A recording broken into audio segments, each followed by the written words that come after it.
قارب رضی اللہ تعالیٰ عنہ وہ کہتے ہیں کہ میری خواب میں یا ظاہراً مجھے ایک جن آ کے کہا کرتا تھا کہ جا کے نبی پاک صلی اللہ علیہ وسلم کا کلمہ پڑھ لو. ایک دفعہ بھی کہا، دو دفعہ بھی کہا، تین دفعہ بھی کہا. پھر میں سمجھ گیا کہ یہ صرف خواب ہی نہیں ہے، اس میں کوئی اشارہ ہے، کوئی حقیقت ہے. جن کہتا تھا. آپ فرماتے ہیں میں جب کلمہ پڑھنے کے ارادے سے نبی پاک صلی اللہ علیہ وسلم کی بارگاہ میں حاضر ہوا تو رسول پاک صلی اللہ تعالی علیہ وسلم نے فرمایا تجھے بھی مبارک ہو اور تجھے بھیجنے والے کو بھی مبارک ہو.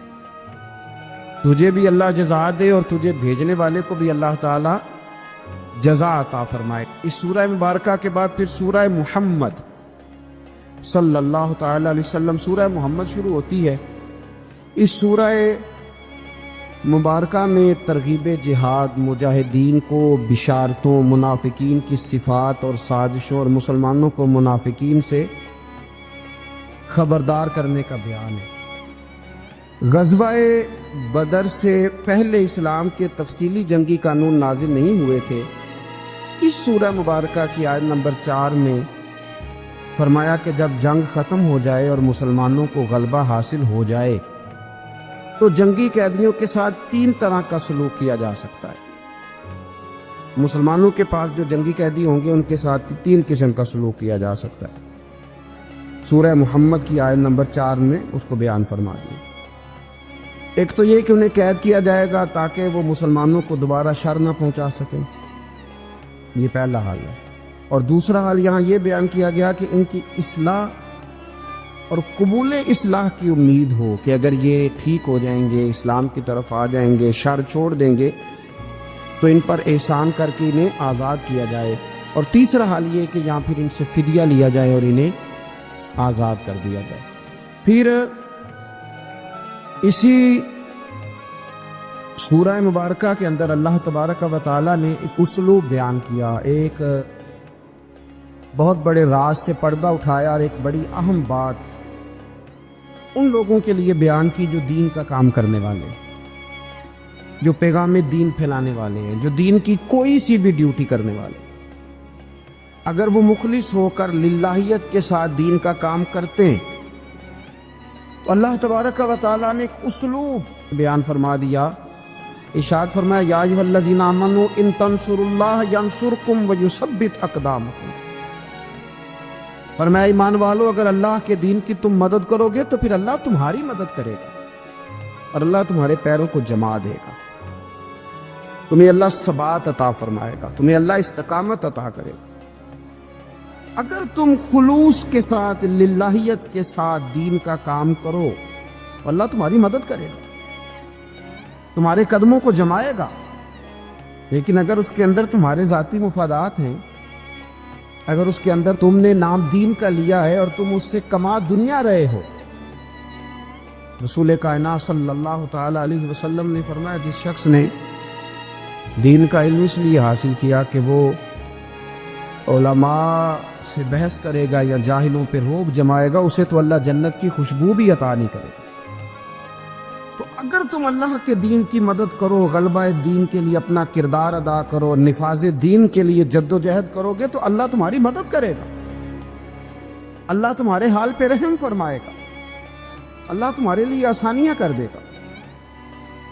تو یہ ایک ایسا بڑا اصول ہے جو ہر دین کا کام کرنے والے کو یاد رکھنا چاہیے کہ وہ یہ نہ کہے کہ پھر مجھے وسائل نہیں ملیں گے، پھر وہ یہ نہ کہے کہ میں آگے کیسے بڑھوں گا، پھر یہ کبھی نہ سوچے کہ میرے لیے اسباب کون پیدا کرے گا. وہ پہلے اپنے دل سے پوچھے کہ وہ دین کے کام میں مخلص ہے.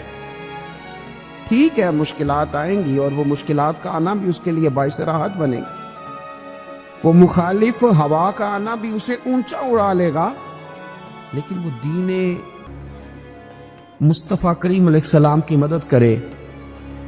آج اس دور کا ایک یہ بہت بڑا نازک معاملہ ہے کہ لوگ اپنے خاندان کے لیے، قوم، قبیلے، علاقے، ملک، ملت کے لیے بڑا کچھ کرتے ہیں، لیکن وہ میٹنگ ہال کہاں گئے جہاں صرف دین کے عروج اور بقا کے لیے میٹنگیں ہوا کرتی تھی.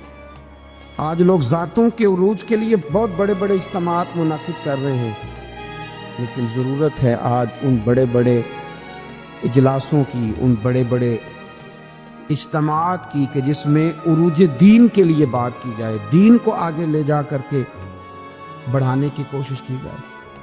اول تو لوگ دین کا کام کر نہیں رہے اللہ ماشاءاللہ، اور جو کر رہے ہیں ان کو بھی اس قدر زیادہ تنقید کا نشانہ بنایا جاتا ہے اور اس قدر زیادہ آزمائشوں سے گزارا جاتا ہے کہ مشکلات دن بدن بڑھتی چلی جاتی ہیں۔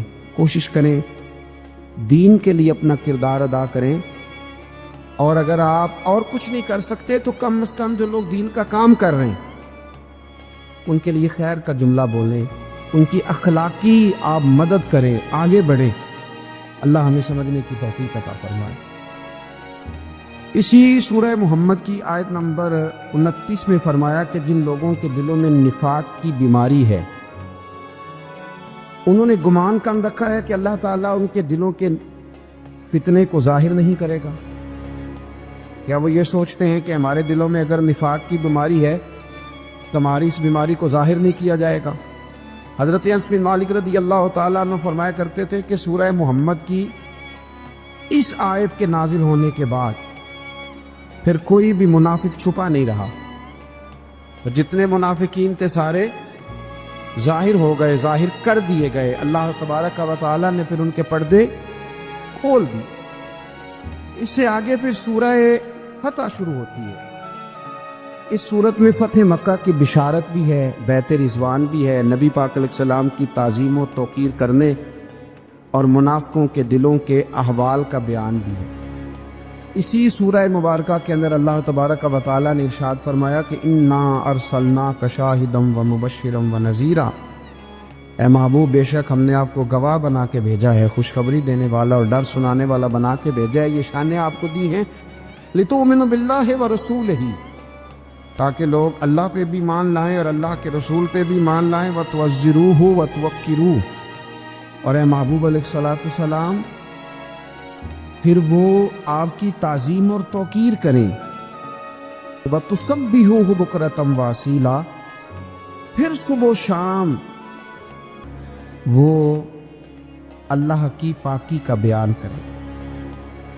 ہم نے آپ کو شانیں دی ہیں تاکہ لوگ ایمان لائیں اللہ رسول پر، وتعزروہ وتوقروہ، اور آپ کی تعظیم اور توقیر کریں، تاکہ وہ ان کی یعنی نبی پاک صلی اللہ تعالی علیہ وسلم کی تعظیم اور توقیر کریں۔ یاد رکھیں دین کا کام کیا جائے،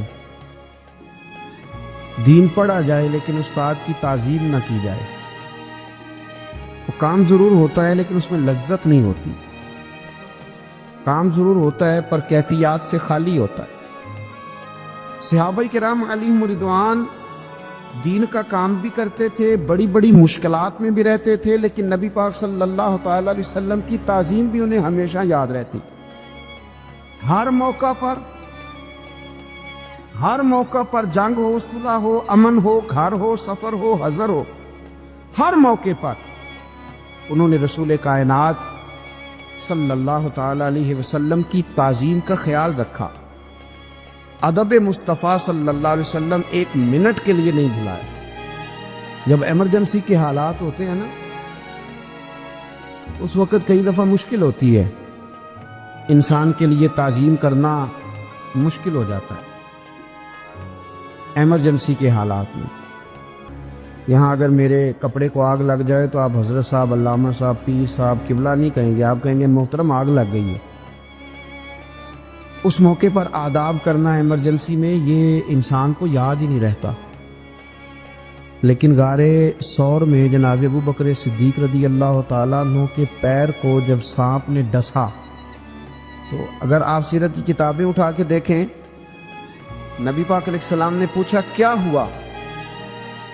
چاہیے تو یہ تھا کہ سانپ سانپ سانپ سانپ پکارتے، لیکن اس موقع پر بھی وہ تعظیم نہیں بھولے، حضور کی توقیر نہیں بھولے، عرض کرنے لگے فدا کا ابی و امی یا رسول اللہ، یا رسول اللہ میری ماں آپ پہ قربان ہو، میرا باپ آپ پہ قربان، یا رسول اللہ میرے پیر کو سانپ نے ڈس لیا۔ اور یہ بات کافروں کے دلوں میں رعب پیدا کرتی تھی، یہ چیز رعب پیدا کرتی تھی کفر کے دلوں میں کہ مسلمان اپنے نبی پاک علیہ السلام کی تعظیم کرتے۔ آج تو باقاعدہ اس پر کام ہو رہا ہے، محنت کی جا رہی ہے، جد و جہد کی جا رہی ہے، کیا آپ دین کا کام کریں گے یا آپ میرا ادب کرتے جا رہے ہیں؟ آپ میرا حضور کے نام کو چومتے جا رہے ہیں؟ آپ کام کریں بھائی، وہ کون سا دین کا کام ہے جو دین کا کام تو ہو اور اس میں حضور کی تعظیم نہ ہو؟ تعظیم مصطفیٰ ہوگی تو دین کا کام ہوگا، اس لیے کہ جب تک نبی پاک سے پیار نہیں ہوگا حضور کے مشن سے پیار کیسے ہوگا؟ جب تعظیم رسالت ہی نہیں ہوگی تو پھر بات آگے کرنے کا انسان کے پاس شوق ذوق اور جذبہ کیسے آئے گا؟ وہ عروہ بن مسعود ثقفی، بڑی معروف روایت ہے، بخاری میں موجود ہے، اور اسی موقع پر آگے وہ آیات حدیبیہ کے حوالے سے آ رہی ہیں، وہ یہاں آیا تھا اور اس نے جب نبی پاک صلی اللہ تعالی علیہ وسلم کے صحابہ کو حضور کی تعظیم و توقیر کرتے دیکھا، وضو کا بچا ہوا پانی چہروں پہ ملتے ہوئے دیکھا، کلی کا پانی اپنے چہروں پہ ملتے ہوئے دیکھا، تو اس نے پلٹ کے جا کے کفار سے کہا تھا، یار میں نے بڑے بڑے دربار دیکھے ہیں اور بڑے بڑے ادب دیکھے ہیں، میں نے وہ لوگ بھی دیکھے ہیں جو سجدے کراتے ہیں اپنے آپ کو معاذ اللہ، پر جو رنگ آج دیکھ کے آیا ہوں یہ کبھی نہیں دیکھا۔ یہاں توحید بھی عروج پہ ہے، لا الہ الا اللہ کی صدا بھی عروج پہ ہے، لیکن مصطفیٰ کا ادب بھی عروج پہ ہے۔ کیا کوئی سوچ سکتا ہے کہ کوئی صحابی ایسا ہوگا جس کے دل میں ذرا بھی شرک کا شائبہ ہوگا؟ ان کی توحید انہیں مجبور کرتی تھی کہ جس شانوں والے رب نے یہ شانوں والا رسول بھیجا، اس رسول کی تعظیم و توقیر کرنی چاہیے، اور وہ کرتے تھے۔ اے پائے نظر ہوش میں آ، یہ کوہ نبی ہے، آنکھوں سے بھی چلنا یہاں بے ادبی ہے۔ تو حضور کی تعظیم اور توقیر کو ہمیشہ ان لوگوں نے اپنے پیش نظر رکھا۔ آگے صلح حدیبیہ کے حوالے سے کچھ آیات آتی ہیں اسی سورہ فتح کے اندر۔ ہوا یہ کہ 1400 کے قریب صحابہ کے ساتھ نبی پاک صلی اللہ تعالی علیہ وسلم قربانی کے جانور لے کر احرام باندھ کر تشریف لے گئے عمرے کے ارادے سے، اور جب مقام حدیبیہ پر پہنچے تو کفار مکہ نے یہ پروگرام بنا لیا کہ کسی بھی صورت ہم اس قافلے کو مکے میں داخل نہیں ہونے دیں گے۔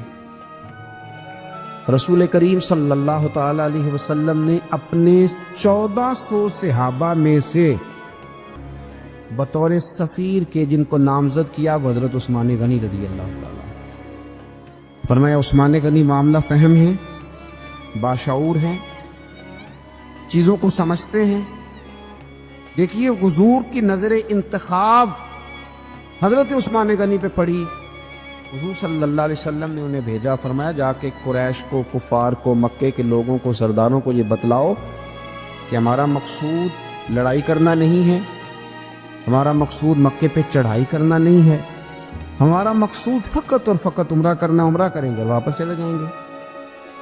حضرت عثمان غنی رضی اللہ تعالیٰ عنہ کو جب نبی پاک صلی اللہ علیہ وسلم نے وہاں بھیجا تو ایک خبر پھیل گئی کہ قریش مکہ نے تو جناب عثمان غنی رضی اللہ تعالیٰ عنہ کو شہید کر دیا ہے۔ اب صحابہ کے جذبات کے اندر جوش پیدا ہوا، ہر طرف سے ایک ہی صدا آتی تھی کہ ہم عثمان غنی کا بدلہ لیے بغیر یہاں سے نہیں جائیں گے۔ میرے محبوب پاک علیہ السلام کو اللہ نے غیب کی کنجیاں عطا فرمائی ہیں۔ رسول پاک علیہ السلام جانتے تھے نور نبوت سے کہ حضرت سیدنا عثمان غنی تو موجود ہے، پر جو ایک زبردست جرنیل ہوتا ہے نا، وہ قوم کے جذبات کا صحیح استعمال کرتا ہے۔ اسے پتہ ہوتا ہے کہ اس وقت جذبات کیا ہیں، تو اسے ان جذبات کا صحیح استعمال کرنا، ان کو مثبت راہ پہ چلانا اسے آتا ہوتا ہے۔ میرے رسول کریم صلی اللہ تعالی علیہ وسلم نے ایک درخت کے نیچے سے صحابہ سے بیعت لی، اس کو بیعت رضوان کہتے ہیں، کہ ہم ہر حال میں حضرت عثمان غنی رضی اللہ تعالیٰ عنہ کا بدلہ لیں گے، دین پہ قائم رہیں گے۔ اس بیعت کا ذکر قرآن مجید نے کہا، اور انداز دیکھیے کیا نرالا ہے، کیا انوکھا ہے، اور کیا وارفتگی ہے، اور کیا رشتہ ہے اللہ رسول کا آپس میں۔ اسی سورہ فتح کی آیت نمبر 10 میں فرمائے ان الذین یبایعونک انما یبایعون اللہ، اے محبوب پاک علیہ السلام، بے شک جو لوگ آپ کی بیعت کرتے ہیں وہ در حقیقت اللہ ہی کی بیعت کرتے ہیں۔ یہ در حقیقت اللہ ہی کی بیعت کرتے ہیں۔ کیوں؟ ید اللہ فوق ایدیہم، اللہ کا ہاتھ ان کے ہاتھوں پر ہے. ہاتھ تو رسول پاک کا تھا، لیکن فرمایا جب محبوب میرے ہیں، جب محبوب میرے ہیں تو پھر وہ ہاتھ یوں سمجھ لو کہ رب کریم کا ہی تھا، یوں سمجھ لو کہ رب کریم کا ہی تھا.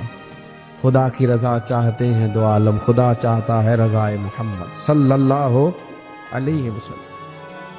تو ان آیات مبارکہ میں اس واقعے کا تذکرہ ہے، اور جو چیز یہاں بڑی قابل توجہ ہے اس ساری بات کے اندر وہ سمجھنے والی ہے کہ اللہ تبارک و تعالیٰ نے یہاں آیت نمبر 18 میں فرمایا کہ لَقَدْ رَضِيَ اللَّهُ عَنِ الْمُؤْمِنِينَ اِذْ يُبَايِعُونَكَ تَحْتَ الشَّجَرَةِ. فرمایا بے شک اللہ ان مومنوں سے راضی ہو گیا جو درخت کے نیچے آپ کی بیعت کر رہے تھے. اللہ ان مومنوں سے راضی ہو گیا، اللہ ان سے فَعَلِمَ مَا فِي قُلُوبِهِمْ، اور اللہ نے جان لیا ہے جو ان کے دلوں میں ہے. اللہ تو کہہ رہا ہے کہ میں اپنے محبوب کے صحابہ سے راضی ہو گیا ہوں. وہ جو ان کے جذبے تھے اور جس رنگ میں محبوب وہ بیعت کر رہے تھے اور جس طرح وہ آپ سے عہد و پیمان باندھ رہے تھے، چونکہ رب ان کے دلوں کی کیفیت سے آگاہ ہے تو یہاں کمال ہو گیا. فرمایا رب راضی ہو گیا، ان کے دلوں کے جذبات نے ہی اللہ تبارک و تعالیٰ کو راضی کر دیا ہے.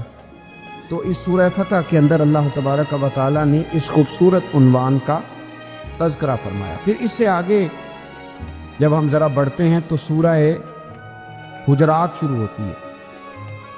میں اکثر دوستوں کو مشورہ دیتا ہوں کہ سورہ حجرات کو ہمیشہ توجہ کے ساتھ پڑھنا چاہیے. پورا قرآن پاک ہی ہماری توجہ اس پر ضرور ہونی چاہیے، ضرور ہونی چاہیے. لیکن بعض صورتیں ایسی ہیں کہ اگر کوئی آدمی سمجھے کہ میرے پاس کم وقت ہے تو مجھے کیا کرنا چاہیے، تو میں کہتا ہوں کہ سورہ حجرات ضرور ہماری نظر میں ہونی چاہیے. یہ ہمیں آداب سکھائے، یہ ہمیں اخلاق سکھائے، یہ ہمیں اخلاق اسلامی سکھائے گی، آداب رسالت سکھائے.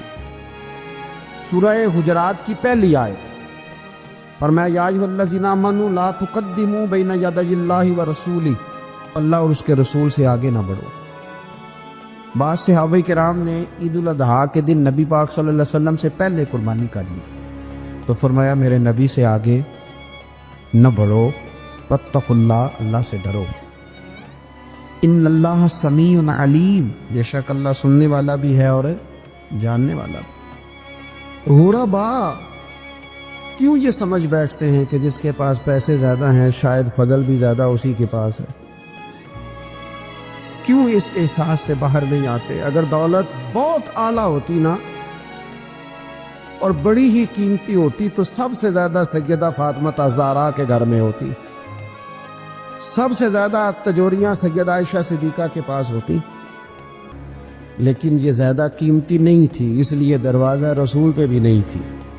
تو اسی طرح کا معاملہ کچھ لوگوں کا ہے. میں نے اپنی زندگی میں یہ دیکھا ہے کہ مذہبی ماحول سے وابستہ لوگ کئی دفعہ بڑے پریشان ہو جاتے ہیں کہ میں تو مولوی صاحب ہوں، اور محلے کا مولوی بنا کے جب کسی کو رکھا جاتا ہے تو بیچارہ ویسے بھی پریشان ہو جاتا ہے. اس کی ذمہ داری ہوتی ہے کہ تو نے وقت پہ جنازہ پڑھانا ہے، ٹائم پہ کل پہ آ جانا، 10ویں پہ وقت پہ پہنچنا، غیر حاضر نہ ہونا.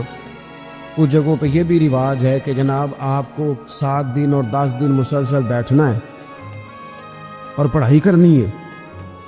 وہ آہستہ آہستہ آہستہ آہستہ بچے احساس کا شکار، یعنی قرآن شریف پڑھنے والے بچے اور کتاب و سنت کی تعلیم حاصل کرنے والے بچے، لیکن انہیں یہ کہا جاتا ہے کہ چلو فلانی جگہ قرآن پاک پڑھنے چلتے، قرآن پڑھنے جا رہے. قرآن انقلاب کی کتاب ہے، قرآن بندے کو عروج دیتا ہے. لیکن ان بچوں کی ذہنی ساخت یہ بنائی جا رہی ہے کہ چلو قرآن پاک پڑھنے چلتے ہیں، وہاں بریانی ملے گی کھانے کو، گوشت ملے گا کھانے کو.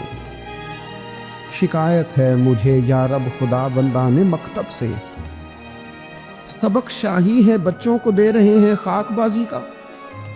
اتنی چھوٹی جب آپ کسی کی سوچ بنا دیتے ہیں تو پھر وہ آپ کہیں کہ وہ انقلاب برپا کرے، وہ کوئی بڑا کارنامہ سر انجام دے، یہ ہوتا نہیں، ممکن نہیں ہوتا.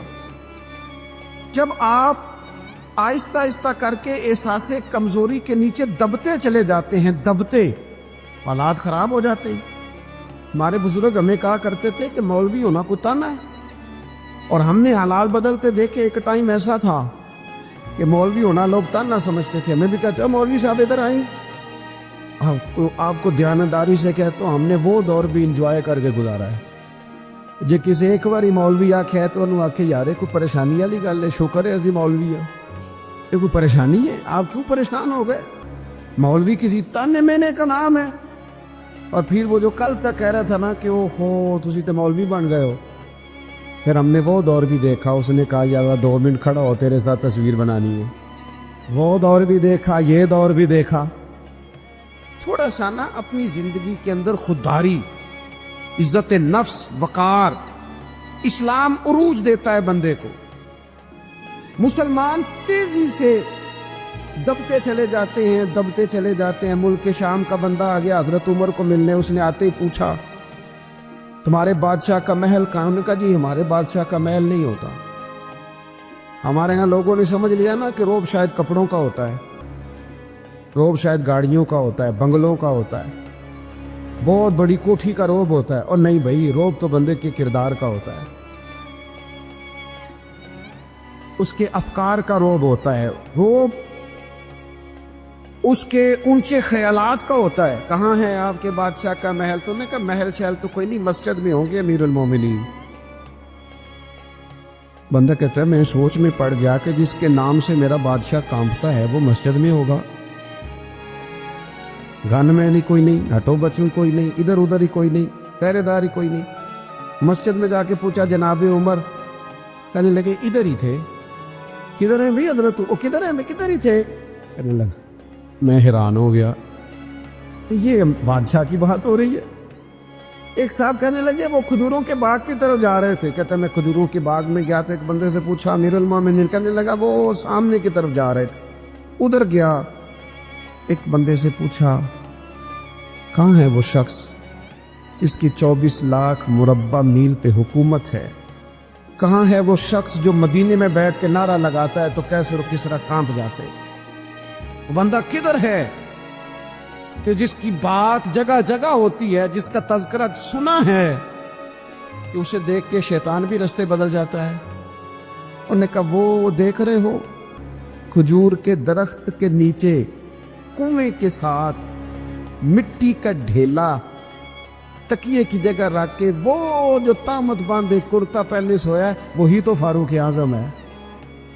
وہ شخص کہتا ہے عمر سوئے تھے۔ شیر سویا بھی ہو تو اس کا روب ہوتا ہے، شیر جو ہوتا ہے، شیر کبھی سو بھی جائے نا تو لوگ پھر بھی خوف کھاتے ہیں، اور اس کے جاگنے کا خوف کھاتے ہیں کہ یہ کہیں جاگ نہ جائے۔ شیر جو ہوا، کہتے ہیں حضرت عمر سوئے تھے اور میں قریب گیا تو میرے وجود پہ روب طاری ہو گیا، روب، اور میری زبان سے بے ساختہ یہ جملے نکلے کہ عمر تو انصاف کر کے سویا ہے نا، تو مٹی کے ڈھیلے پہ بھی تجھے سکون کی نیند ہے۔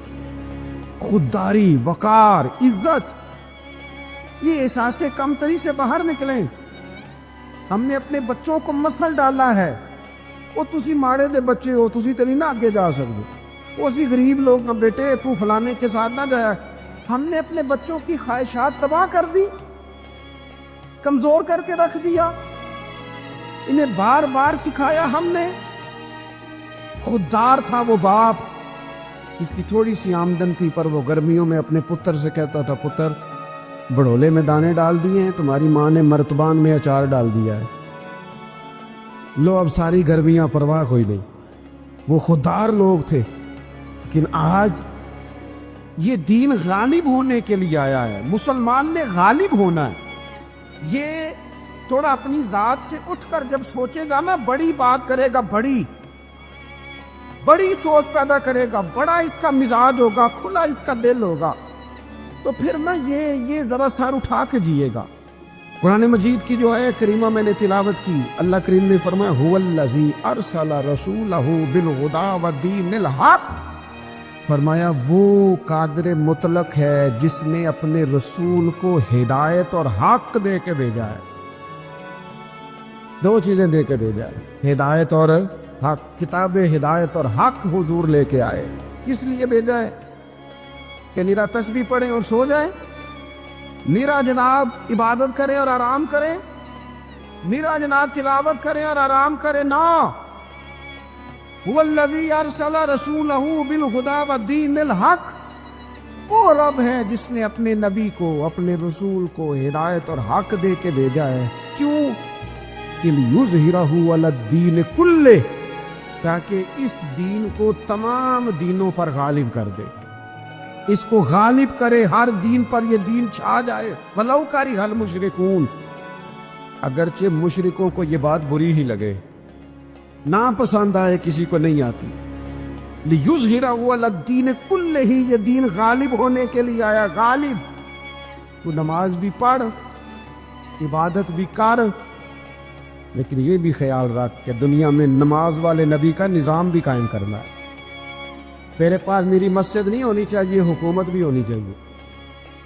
مسلمان کے ہاتھ میں میری تسبیح نہیں ہوگی، یہ انان حکومت بھی چلائے گا۔ اس کے اندر خودداری ہوگی۔ حضرت عمر تہجد بھی پڑھتے تھے اور سویرے حکومت بھی کرتے تھے۔ حضرت صدیق اکبر ساری رات مدینے والے کی یاد میں رویا بھی کرتے تھے، اور صبح اٹھ کر تلوار لے کر نبی پاک علیہ السلام کی ختم نبوت کے منکروں کے خلاف جہاد بھی کیا کرتے تھے۔ جب تک اپنے مزاج میں وہ شوق نہیں پیدا ہوتا کہ دین کو غالب کرنا ہے، جد و جہد کرنی ہے، کوشش کرنی ہے، بڑا سوکھا ہے ہمارے لیے بھی۔ آرام سے نماز پڑھیں، نفل پڑھیں، عبادت کریں، اور ویسے بھی اسے لوگ زیادہ بڑا پیر سمجھتے ہیں جس کی تسبیح زیادہ لمبی ہو۔ وہ زیادہ بڑا پیر ہوتا ہے جس کی پگڑی ذرا زیادہ بڑی ہو، جبہ تگڑا پہنے، اجرے کے اندر رہے، باہر نہ نکلے، اور اندر جائیں 2 منٹ کے لیے حضرت کی زیارت کریں، باہر آ جائیں، بس چھٹی۔ وہ زیادہ پیری مریدی ہو جاتی ہے، پیر تو بولتا ہی نہیں۔ وہی ہے تیرے زمانے کا امام برحق، اقبال کہنے لگے وہی ہے تیرے زمانے کا امام برحق، جو تجھے حاضر و موجود سے بیزار کرے اور موت کی شکل میں دکھلا کے تجھے جلوہ یار، زندگی تیرے لیے اور بھی دشوار کرے۔ وہ تو تیرا جینا مشکل کر دے نا، وہ تیرے زمانے کا امام برحق ہے، تیرے لیے زندگی دشوار کر۔ یہ کیا بات ہوئی کہ ٹھیک ہے جناب آپ موج کریں جو دین غالب ہونے کے لیے آیا، دین کے مزاج میں غلبہ ہے، دین کی طبیعت میں غلبہ ہے، دیندار چھا کے وقت گزارا کرتے ہیں۔ اللہ تعالیٰ نے اس دین کے اندر وہ قرار دیا ہے، وہ وسعت دی ہے، وہ درد دیا ہے، وہ ذوق دیا ہے۔ اپنے اندر سے وہ بت توڑ ڈالے جو بت مایوسی پھیلاتے، ان جگہوں سے نکل آئے جہاں انسان کمزور پڑتا ہے، اٹھ باندھ کمر کیوں ڈرتا ہے، پھر دیکھ خدا کیا کرتا ہے۔ آگے کی طرف دیکھیں، آگے کی طرف دیکھیں۔ میرے نبی اکرم صلی اللہ تعالیٰ علیہ وسلم نے فرمایا حالات جتنے بھی خراب آ جائیں، ماحول جتنا بھی بگڑ جائے، امت پر دشواری جتنی بھی آئے، حضور علیہ الصلوۃ والسلام نے فرمایا ہے یہ دین اسلام ہے، یہ مسلم کے لفظ ہیں۔ حضور فرماتے ہیں یہ دین ہمیشہ قائم رہے گا، اور فرمایا ایک جماعت ہوگی پوری میری امت کی جو دین اسلام کے دفاع میں کام کرتی رہے گی، جد و جہد کرتی رہے گی، کوشش کرتی رہے گی، ہمت کرتی رہے گی۔ میرے عزیز، حضور نے فرمایا ہمیشہ یہ دین قائم رہے گا، اور ایک جماعت ہمیشہ اس دین کے لیے کام کرتی رہے گی۔ اور میرے نبی پاک علیہ السلام نے فرمایا 100 سال کے بعد تو اللہ ضرور اس امت میں ایک ایسا شخص پیدا کرے گا، یہ ابن ماجہ میں حدیث موجود، جو اس دین کی نئے سرے سے تجدید کر دے گا۔ وہ لوگ آتے رہے، جب حالات بڑے بگڑے تو حضرت عمر بن عبدالعزیز آ گئے، حالات کا رخ بدل کے رکھ دیا۔ پھر معاملات بڑے بگڑے تو امام شافعی جیسے لوگ آ گئے، غوث اعظم جیلانی جیسے لوگ آ گئے۔ حالات بڑے بگڑے تو شیخ عبدالحق محدث دہلوی جیسے لوگ آ گئے۔ ہندوستان میں جب ماحول بڑا کٹھن ہوا تو اعلیٰ حضرت فاضل بریلوی جیسے لوگ آ گئے۔ ہر صدی کے سرے پر اللہ تعالیٰ ایک مجدد بھیجے گا، حضور کا وہ غلام دین کو نئے سرے سے تازہ کرے۔ دین کے چمن میں ہمیشہ بہار رہے گی، ہمیشہ نورانیت رہے گی، ہمیشہ نور علی نور رہے گا۔ یہ کام صرف کرنے کا کام کیا، یہ دین تو پھلے گا پھولے گا. جو آگے بڑھ کے خدمت میں حصہ ڈال لے گا نا وہ اپنا نفع کرے گا.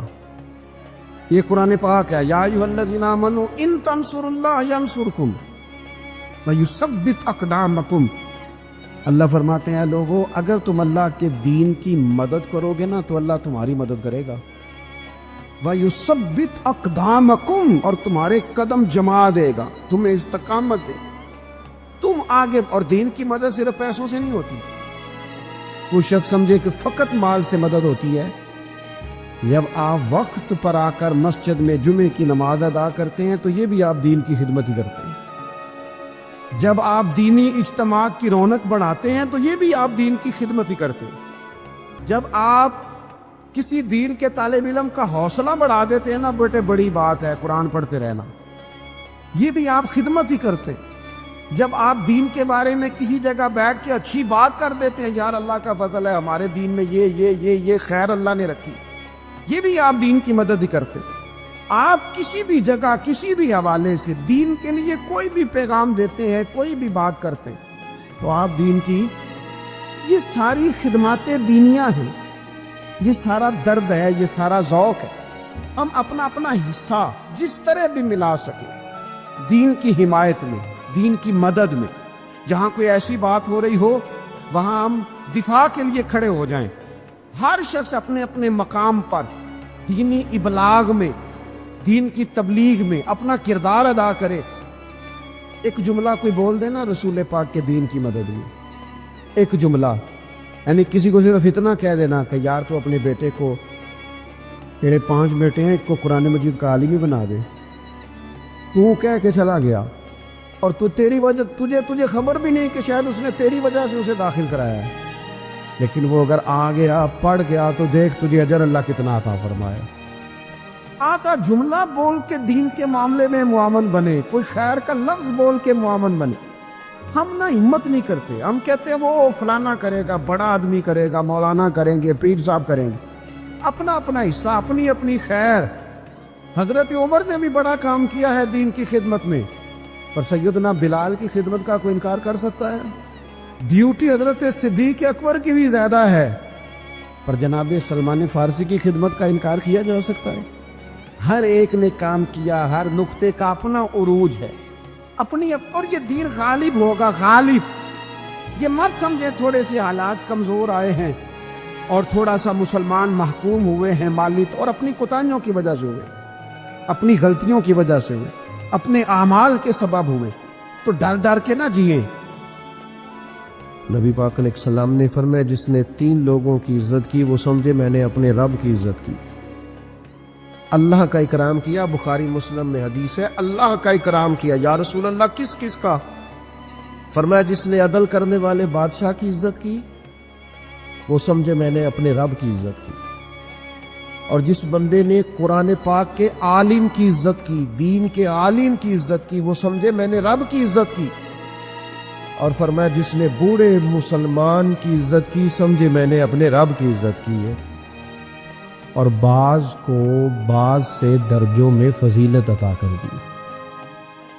ہم نے خود تقسیم کیا ہے, مالک نے تقسیم کیا ہے. وہ فرماتا ہے ہم نے بانٹا ہے خود, یہ تمہارا نظام زندگی کہ بعض کو درجوں میں فضیلت دے دی ہے. یہ تقسیم, یہ کار حیات اس لیے تاکہ نظام زندگی کو چلایا جائے. ایک شخص کو اللہ تبارک و تعالی نے بادشاہ بنایا ہے اور ایک کو اس کا دربان بنایا ہے. یہ تقسیم اس لیے کی ہے کہ ظاہر ہے سارے تو بادشاہ نہیں بن سکتے, اور کسی نے دربان بھی بننا ہے. حکم کیا ہے؟ حکم یہ ہے کہ وہ دربان احساس کمتری کا شکار نہ ہو. وہ یہ سمجھے کہ اللہ تعالیٰ نے اس ملک میں اسی جگہ میری ڈیوٹی لگائی, اور بادشاہ تکبر کا شکار نہ ہو.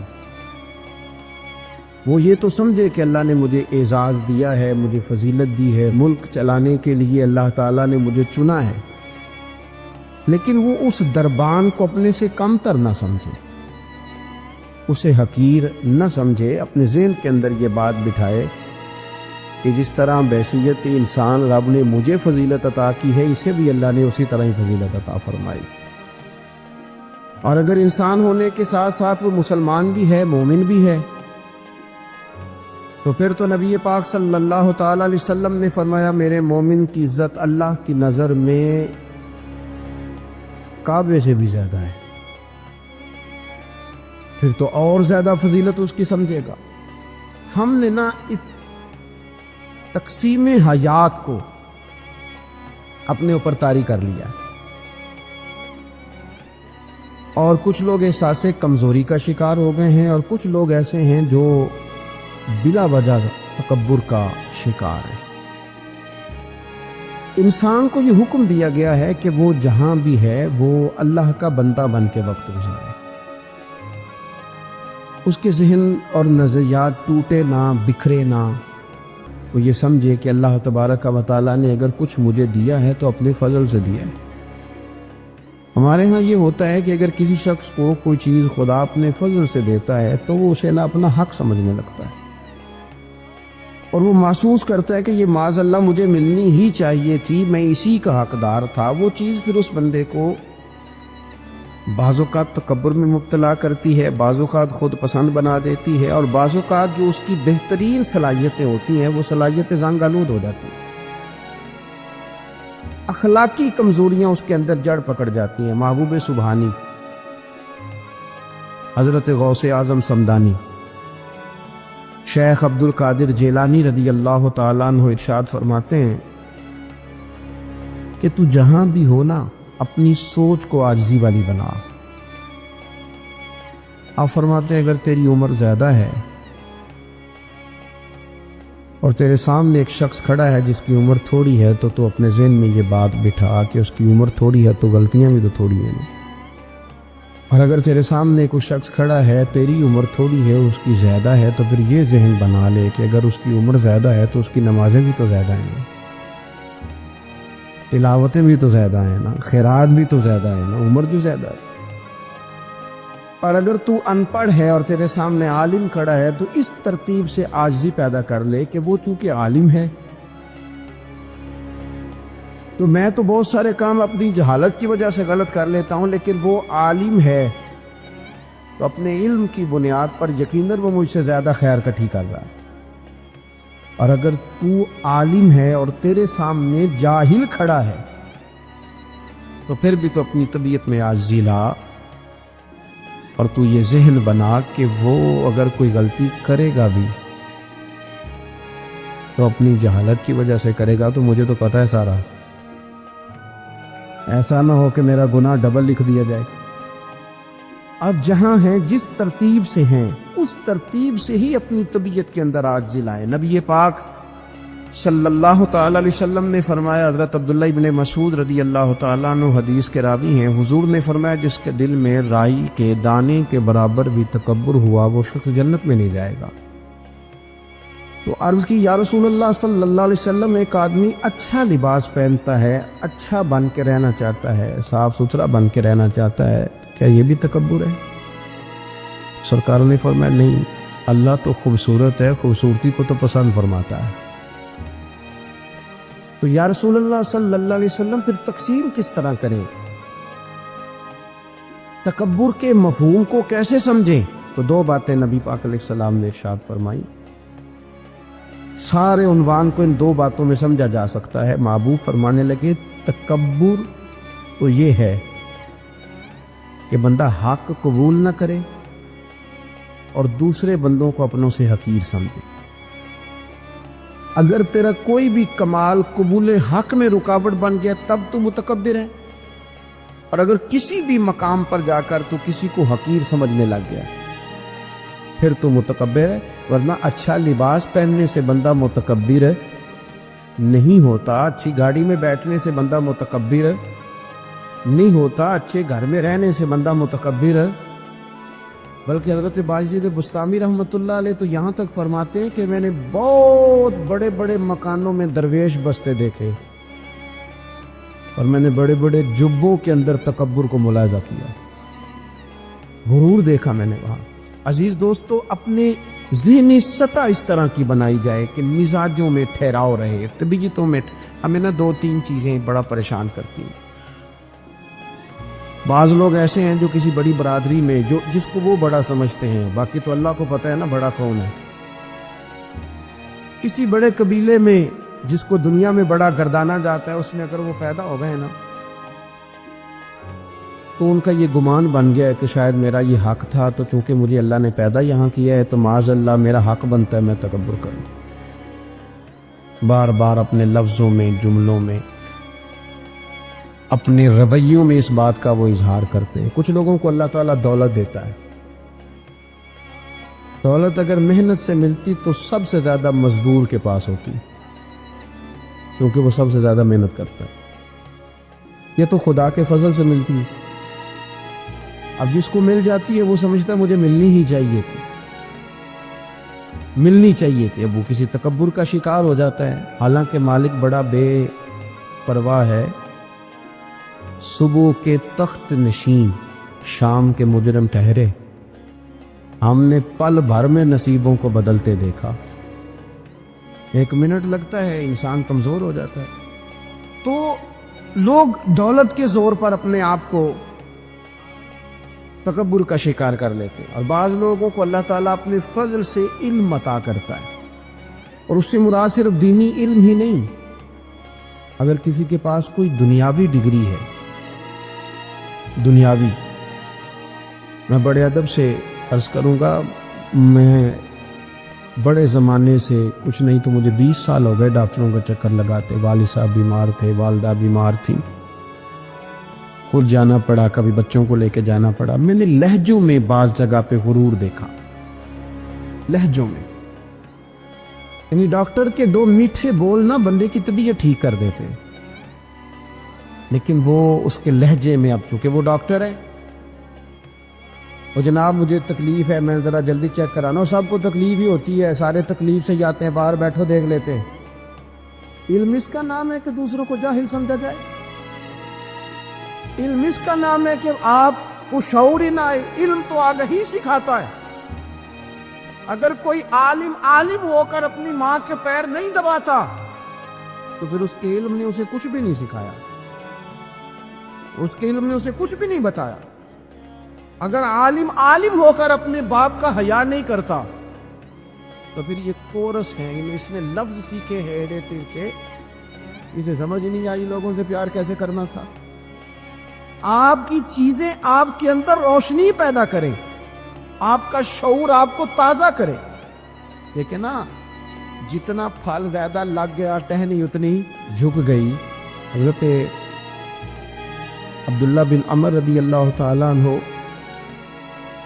اور حضرت عبداللہ بن عمر دونوں بیٹھے تھے۔ ایک صحابی ہیں عبداللہ بن عمر بن عاص رضی اللہ تعالیٰ عنہ، اور ایک سیدنا فاروق اعظم کے بیٹے ہیں جن کو عبداللہ بن عمر کہا جاتا ہے۔ دونوں بیٹھے تھے۔ عبداللہ بن عمر اٹھ کے چلے گئے تو عبداللہ بن عمر نے رونا شروع کر دیا، دیر تک روتے رہے۔ اللہ کرے کسی کو کوئی ایسا یار ملے جسے مل کے بندہ روئے۔ ایک باری میری اکھیاں چوں اونا نے اتھرو پونجے سن، ہن تے چسکا پی گیا رونے دا، تے ہر ویلے آہو زاری دا۔ وہ چلے گئے، انہوں نے رونا شروع کر دیا، روتے جا رہے ہیں۔ بچوں نے کہا کیوں روتے ہو؟ کہنے لگے یار وہ عجیب بات بتا گیا ہے۔ وہ کہتا میں نے حضور علیہ السلام سے خود سنا ہے کہ جس کے دل میں رائی کے دانے کے برابر تکبر ہو جنت میں نہیں جائے گا۔ روتا ہوں، انسان ہوں، کبھی کوئی بات ہو ہی جاتی ہے، کبھی کوئی پریشانی ہو ہی جاتی ہے، پھر اپنے ارد گرد والوں سے کہنے لگے دعا کرو، رب عاجزی کی توفیق دے دے، اللہ بڑے بول سے بچا لے۔ عزیز بھائیوں، مزاجوں کے اندر حضرت شیخ سعدی رحمت اللہ، میں نے کچھ لوگوں کو دیکھا ہے اگر کوئی نیک کام کر لیتے ہیں نا تو پھر وہ کہتے ہیں چونکہ میں نے کیا لہذا ساری دنیا فوراً یہ کرے۔ آپ یہ کیوں نہیں سمجھتے کہ رب نے آپ کو توفیق دی ہے تو آپ عاجز ہو جائیں اللہ کے بندے، آپ عاجزی اختیار کریں۔ وہ کہتے ہیں چونکہ میں کرتا ہوں لہذا میں اب اتنا بڑا آدمی ہوں تو فلانے بندے تو ٹھیک ہی نہیں۔ حضرت سعدی شیرازی کہتے ہیں کہ تہجد کا ٹائم تھا. پرانے زمانے میں نا لوگ مسافر اکثر رات مسجدوں میں آ کے گزارتے تھے. تو کہتے ہیں مسجد میں لوگ سوئے ہوئے تھے سارے, تہجد کا ٹائم تھا, میں تہجد کی نماز پڑھ رہا تھا, میرے والد بھی ساتھ تھے. تو میں نے اپنے ابا جی سے کہا کہ دیکھو کتنے بد نصیب ہیں, نفلوں کا ٹائم ہے اور یہ سوئے ہوئے ہیں, کتنے بد نصیب ہیں. میں تہجد پڑھ رہا ہوں, اللہ اللہ کر رہا ہوں, یہ سوئے ہوئے ہیں. تو فرماتے ہیں میرے والد کہنے لگے کاش تو بھی سویا ہی رہتا, لوگوں کے کپڑے تو نہ پھاڑتا. کاش تو بھی, تیرا سونا ہی بہتر تھا, اس تہجد سے تو سویا ہی رہتا تو بہتر, کپڑے تو نہ پھاڑتا لوگوں کے. او خدا کے بندے, اگر تو نے پڑھی ہے تو تیرا اور رب کا رشتہ ہے, اس کی بنیاد پر تو دوسروں کو حقیر جاننے لگ گیا ہے. اس کی بنیاد پر علم پڑھے دا مان نہ کریے, ماتا کی میں پڑھیا, وہ جبار کہار کہاوے متے روڑ دیویں دودھ کڑیا. تھوڑا سا اپنے طبیعت میں عاجزی پیدا کر. یہ تو دیکھے نا کتنے بڑے بزرگ ہیں, حضرت فضیل بن عیاض, 60,000 لوگوں نے حج کیا. حضرت کے بھی وہ حجوں میں بہت 21واں 22واں حج تھا. کسی نے پوچھا حضور اس سال حج کے بارے میں آپ کا کیا خیال ہے؟ آپ فرمانے لگے جتنے بھی حاجی آئے سارے نیک تھے, حج ضرور قبول ہوگا, اور اگر کسی وجہ سے کوئی کمی رہ گئی تو وہ میری نحوست کی وجہ سے رہ جائے گی, اس لیے کہ ان میں سب سے زیادہ گناہگار میں ہی ہوں. میری وجہ سے کوئی رہ گئی تو رہ گئی, ورنہ تو امید ہے خدا فضل ہی فرمائے گا. آپ کے مزاج میں جب عاجزی ہوتی ہے کہ نا, اگر آپ کسی مقام پہ فائز ہیں تو وہ تو اللہ نے دیا آپ کو, تو اب تو آپ کو اس مقام پر جا کے بھی عاجزی ہی کرنی چاہیے تھی. اور اگر آپ وہ عاجزی نہیں کر رہے تو اس کا مطلب ہے آپ بہت ساری خطاؤں کا شکار ہیں.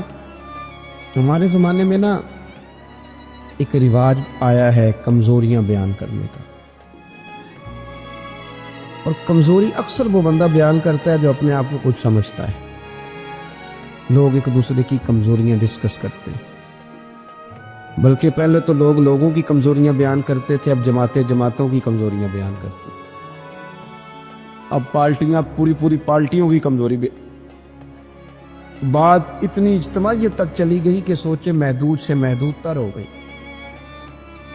اللہ تعالیٰ نے ایک دفعہ حضرت موسیٰ کلیم اللہ علیہ السلام سے فرمایا کہ آپ کی قوم میں جو سب سے نیک آدمی ہے نا, اسے ڈھونڈ کے میری بارگاہ میں لائیں.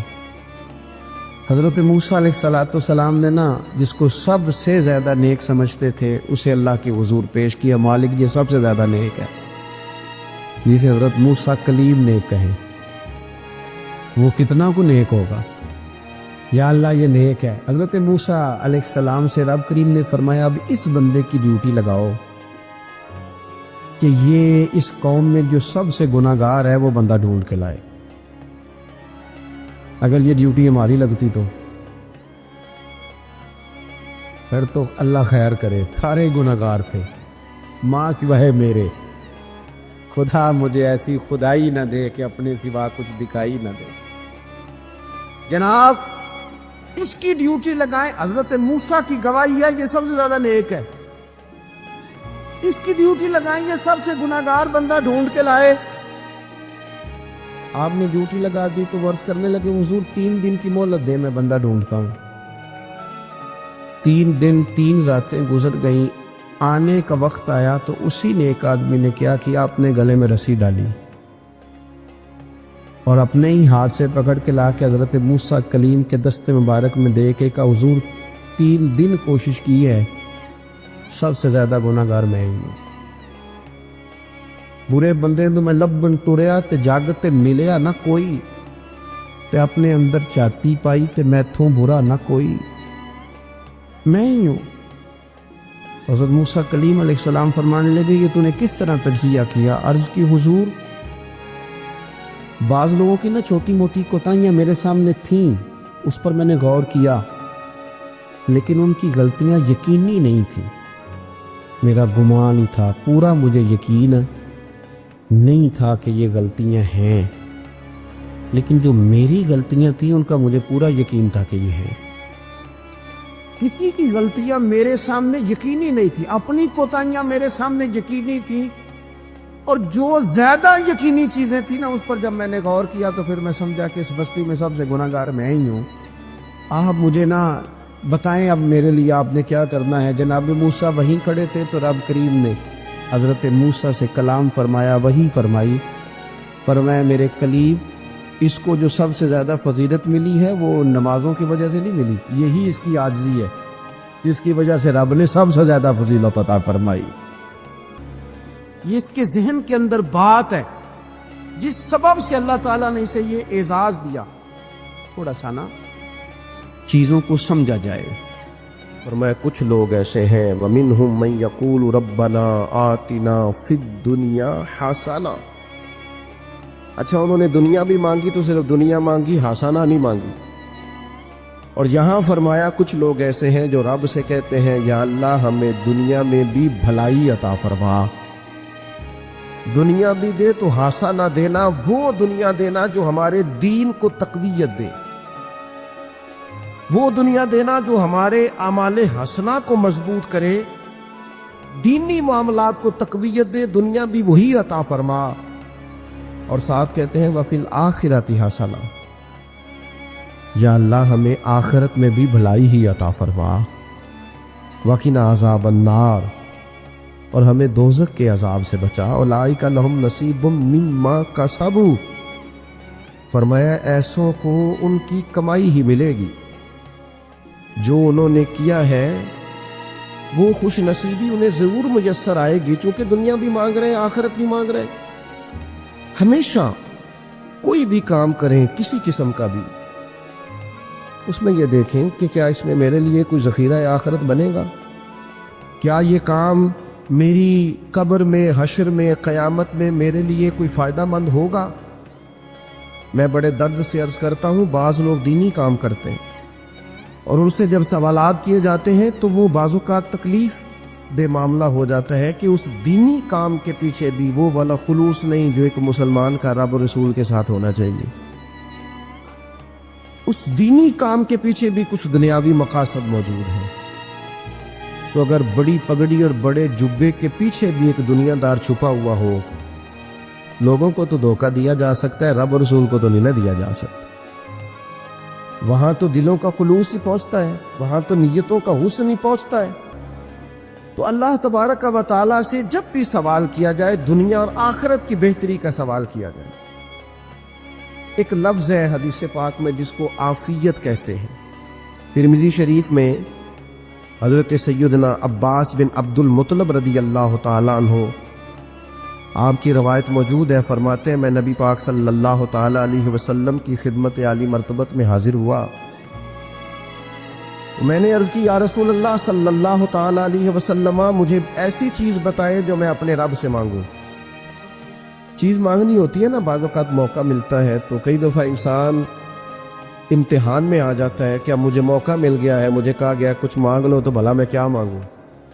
حضرت عباس بن عبد المطلب رضی اللہ تعالیٰ عنہ نبی پاک علیہ السلام کے پیارے چچا جان ہیں، عرض گزار ہیں یا رسول اللہ صلی اللہ علیہ وسلم مجھے بتائیے میں اپنے رب سے مانگوں تو کیا مانگوں؟ تو حضور نے فرمایا رب سے عافیت مانگو۔ کہتے میں کچھ دن رکا، کچھ دنوں کے بعد پھر حاضر بارگاہ ہوا اور عرض کی یا رسول اللہ صلی اللہ تعالیٰ علیہ وسلم مجھے بتائیے میں اپنے مالک سے مانگوں تو کیا مانگوں؟ حضور نے پھر فرمایا اللہ سے مانگنا تو عافیت مانگنا۔ بزرگ فرماتے ہیں یہ عافیت کیا ہے؟ عافیت یہ ہے کہ یا اللہ ظاہری پریشانیاں، باطنی پریشانیاں، اے اللہ ظاہر کے میل کچیل بھی دور ہو جائیں، باطن کے بھی دور ہو جائیں، اے اللہ ہر معاملے میں، ہر آزمائش میں، ہر دکھ میں ہمیں تیری پناہ نصیب ہو جائے۔ یہ عافیت ہے۔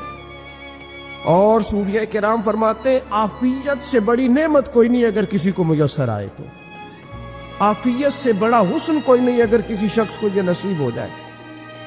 اور ایک اللہ والے نے تو ایک اور بڑا خوبصورت ترجمہ یہاں کیا ہے، وہ کہتے ہیں عافیت کا مطلب ہے دل کا قرار، عافیت کا مطلب ہے باطن کا سکون، عافیت کا مطلب ہے انسان کے مزاج کا حوصلہ، ٹھنڈک، بردباری۔ جس بندے کو عافیت نصیب ہو جاتی ہے گویا اللہ اسے سکون کی دولت عطا فرما دیتا ہے، تھوڑے پیسوں میں بھی سکون، بغیر شہرت کے بھی سکون، کوئی بات مان لے تب بھی سکون، کوئی دھتکار دے پھر بھی سکون، لوگوں کی گڈ بک میں ہو پھر بھی سکون، اور اگر لوگ سارے مخالفت میں آ جائیں تو چونکہ اللہ نے عافیت دی ہے پھر بھی سکون۔ اللہ تعالیٰ نے ان لوگوں کو قرار کی دولت، اللہ سے عافیت مانگی جائے، اس میں دنیا کی بھی بھلائی شامل ہے، آخرت کی بھی بھلائی شامل ہے۔ نبی اکرم صلی اللہ تعالیٰ علیہ وسلم توجہ دلاتے کہ اللہ سے تم عافیت مانگو، ہمارا نہ جی، کیونکہ سب سے بڑا مسئلہ روحانی تربیت کا ہے۔ ہمارے ہاں باتیں ڈھیر سارے لوگوں کو آتی ہیں اور بہت زیادہ آتی ہیں، منصوبہ بندی کرنا، پلاننگ کرنا، اپنے معاملات کو خود سے کیسے لے کے چلنا ہے، کیسے ٹھیک کرنا ہے، اپنے حق میں دنیا کو کس طرح قائل کرنا ہے، یہ ڈھیر سارے لوگوں کو آتا ہے، اور اپنے حق میں دلائل کس طرح قائم کرنے ہیں، اس میں بہت سارے لوگ خود کفیل ہوتے ہیں، انہیں کسی سے مشاورت کی بھی ضرورت نہیں ہوتی۔ لیکن اللہ کی بارگاہ سے اپنا رشتہ کیسے جوڑنا ہے، مالک سے کرم کا سوالی کس طرح کر کے ہونا ہے، اللہ سے عافیت کا سوال کیسے کرنا ہے، یہ چونکہ روحانی تربیت میں ہمارا مزاج نہیں ہوتا، لہذا ہم اس طرف جاتے نہیں، ہم وہ اپنی مرضی کی چیزیں، یعنی وظیفہ پوچھ کے گئے ہیں ایک صاحب، کچھ عرصے کے بعد آئے ہیں تو آ کے کہتے ہیں مولانا صاحب، پیر صاحب یا قاری صاحب یا فلاں صاحب، کسی سے بھی پوچھ کے گئے کہ جس کو نیک آدمی جانا، پھر لوٹ کر آ کے کہتے ہیں کہ آپ نے وظیفہ بتایا تھا پر کام کوئی نہیں ہوا۔ تو میں تو صاف کہتا ہوں اور کھلے دل سے کہتا ہوں کہ بھئی وظیفہ آپ کو بتایا تھا کہ اللہ کی رحمت متوجہ ہوگی، خدا کی رحمت کو آواز دینے کے لیے وظیفہ دیا تھا، کوئی بھی وظیفہ رب کو مجبور تو نہیں نہ کر سکتا معاذ۔ اور وظائف کس لیے پڑھے جاتے ہیں کہ جلدی سے معاملات ٹھیک ہو جائیں، میرے حق میں چیزیں بہتر ہو جائیں، تو اللہ کی رضا کے لیے پڑھے جاتے۔ تو وظائف کو، عبادات کو، نوافل کو، تلاوت کو، درود پاک کو تو رضا الہی کا ذریعہ بنانا چاہیے، لیکن ہم چونکہ ایک پورا الجھاؤ رکھتے ہیں اپنی دنیا داری کے معاملات سیدھے کرنے، ایک پورا خیر رکھتے ہیں، وہ لوگ ملتے رہتے ہیں مختلف بزرگوں کی نسبت کے تعلق سے، تو بعض جگہوں پہ بعض لوگ بڑے تیز ہوتے ہیں، یعنی ان سے آپ کی ملاقات ہوتی ہے تو بندے کو محسوس ہوتا ہے کہ یار اسے تو پہلے ساری باتوں کا پتہ ہے، اور کئی دفعہ ان سے ملنے کے بعد احساس ہوتا ہے کہ یار اس سے تو تھوڑا سیکھ ہی لیتے تو بہتر تھا، یہ تو بات بڑی آگے نکل گئی، سارا پتہ ہوتا ہے، باشعور ہوتے ہیں، لیکن ڈر آتا ہے اللہ سے۔ اتنا باشعور آدمی، سمجھدار، پنچایت، پریا، لوگ، دین، دنیا سارا پتہ ہے، نماز کا ٹائم آ گیا تو وہ چھپتا پھرتا ہے، اس کی طبیعت پر بوجھ بن رہا ہے معاذ اللہ اللہ کے حضور حاضر ہونا، اسے خیر کا کام کرنا پڑ رہا ہے تو وہ ادھر ادھر نکلتا جا رہا ہے۔ وہ سوال یہ ہے کہ پھر یہ شعور کا کیا مطلب رکھا ہوا ہے ہم نے؟ پھر اللہ سے دعا کرنے کی ضرورت نہیں۔ وہ حضرت عارف رومی رحمۃ اللہ تعالیٰ علیہ فرمایا کرتے تھے بعض لوگوں کو رب سارا کچھ دیتا ہے، سجدے کی توفیق نہیں دیتا۔ اس کا مطلب یہ ہے کہ وہ کہتا ہے یہ سارا کچھ لے اور نکل جا، میرے گھر نہ آنا، رکھ سارا کچھ پاس۔ رب سے عافیت مانگی جائے، اس سے اس کا فضل مانگا جائے، اس سے اس کا کرم مانگا جائے۔ اللہ کے پیارے رسول صلی اللہ تعالی علیہ وآلہ وسلم اس عافیت مانگنے پر زور دیتے، توجہ دیتے۔ میں آپ کو صحیح بتاتا ہوں، رب نے اگر کسی بندے کو عافیت میں رکھا ہو نا تو حالات کیسے بھی برے چل رہے ہوں اس کا بگاڑ کچھ نہیں سکتے۔ اور اللہ تعالیٰ معاف کرے 100 دفعہ خاکم بدہن، اگر کسی وقت اس کے کرم کی نگاہ پھر جائے تو پھر سارے اسباب سمیت بھی انسان اپنے پیروں پہ کھڑا نہیں رہ سکتا۔ اس سے جب تک طلب کرم نہیں ہوتا طلب عافیت نہیں ہوتی، اس کی بارگاہ سے جب تک بندہ مومن پورا رجوع نہیں کرتا، یہ عافیت اتنی اعلیٰ چیز ہے کہ نبی پاک علیہ السلام نے فرمایا اذان اور اقامت کے درمیان جو وقت ہوتا ہے اس میں دعائیں رد نہیں ہوتی. دعا مانگا کرو گے تمہاری اللہ اپنے فضل سے قبول کر لے گا. عرض کی یا رسول اللہ کیا مانگے؟ تو فرمایا عافیت مانگو رب سے. حضرت انس بن مالک حدیث کے راوی ہے رضی اللہ تعالیٰ عنہ، یہاں بھی فرمایا یہ عین قبولیت کا ٹائم ہے، اب اللہ سے عافیت مانگ لو، اس کی پناہ. ہم دعاؤں میں بھی محدود ہو جاتے ہیں. رب دا طالب کوئی نہ ملیا، جو ملیا طالب زردہ ہو. دعاؤں میں بھی حد بندی. بعض اوقات بچے بھی تربیت کرتے ہیں نا. ایک مولانا ہے، ان کا خیال ہے کہ انہوں نے مجھ سے کچھ پڑھا ہے، تو کبھی کبھی استاد جی کہہ دیتے ہیں، بہت پرانی بات ہے، انہوں نے مجھے فون کیا کہ اگر آپ ابھی تشریف لائیں، تو میں نے کہا پتر دعا مانگ اللہ کو چھوٹی جی گڈی دے وے. تو اس بچے نے میری بڑی تربیت کی، کہنے لگا استاد جی اللہ کو لو منگنی گے تو بڑی ساری منگو. آپ نے معدود کیوں کیا کہ بھئی یہ چھوٹی سی اللہ گاڑی کیوں اللہ چھوٹی دے، رب دے تو بڑی دے اور رحمت سے دے، اللہ سے مانگنی ہے نا جی. ہم تربیت نہیں لیتے. میں نے اس کا شکریہ ادا کیا، میں نے کہا بیٹے تو نے بڑی سونی بات کی، اللہ تجھے اس کا اجر عطا کرے، اللہ تجھے برکات عطا کرے. اگر آپ نے سیکھنا ہے تو پھر آپ سیکھ لیں گے، اور اگر نہیں سیکھنا تو پھر یہی کہنا ہے ساری عمر لنگ گئی بندہ کو نہیں ملیا، چونکہ مزاج نہیں ہے نا سیکھنے کا، اس لیے پھر ملا ہی کوئی نہیں. پھر ساری زندگی کو میسر ہی نہیں آیا، کسی نے نصیحت ہی نہیں کی، کوئی آنکھوں کو بھایا ہی نہیں. خود ہی بڑے سیانے تھے، خود ہی بہت بڑے تھے، اپنا قد بھی بڑا اونچا تھا، سب ٹھگنے چھوٹے اور کمزور اور بوڑے نظر آئے.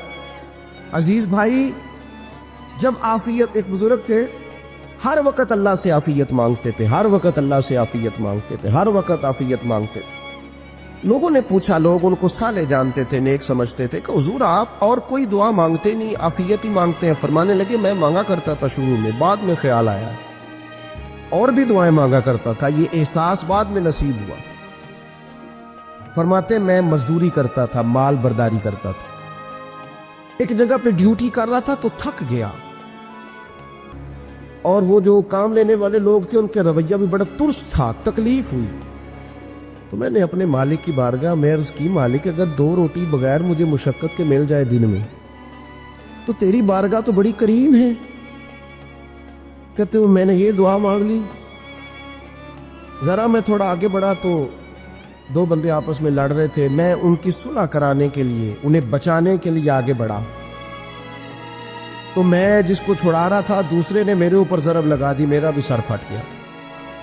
تھوڑی دیر کے بعد وہاں پولیس آ گئی، وہ تینوں کو لڑنے والا سمجھ کے اٹھا کے لے گئے، مجھے جیل ہو گئی. 2 روٹیاں بغیر مشقت کے روز ملنی شروع ہو گئی.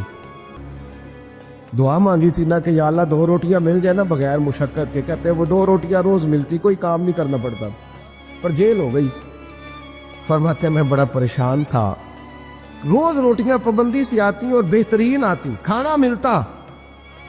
پھر کچھ عرصے کے بعد میں نے سوچا کہ یار یہ دعا تو قبول ہو گئی نا تیری، اب تو اگر اس پر کوئی الگ بات کرے گا تو وہ تو غلط کرے گا.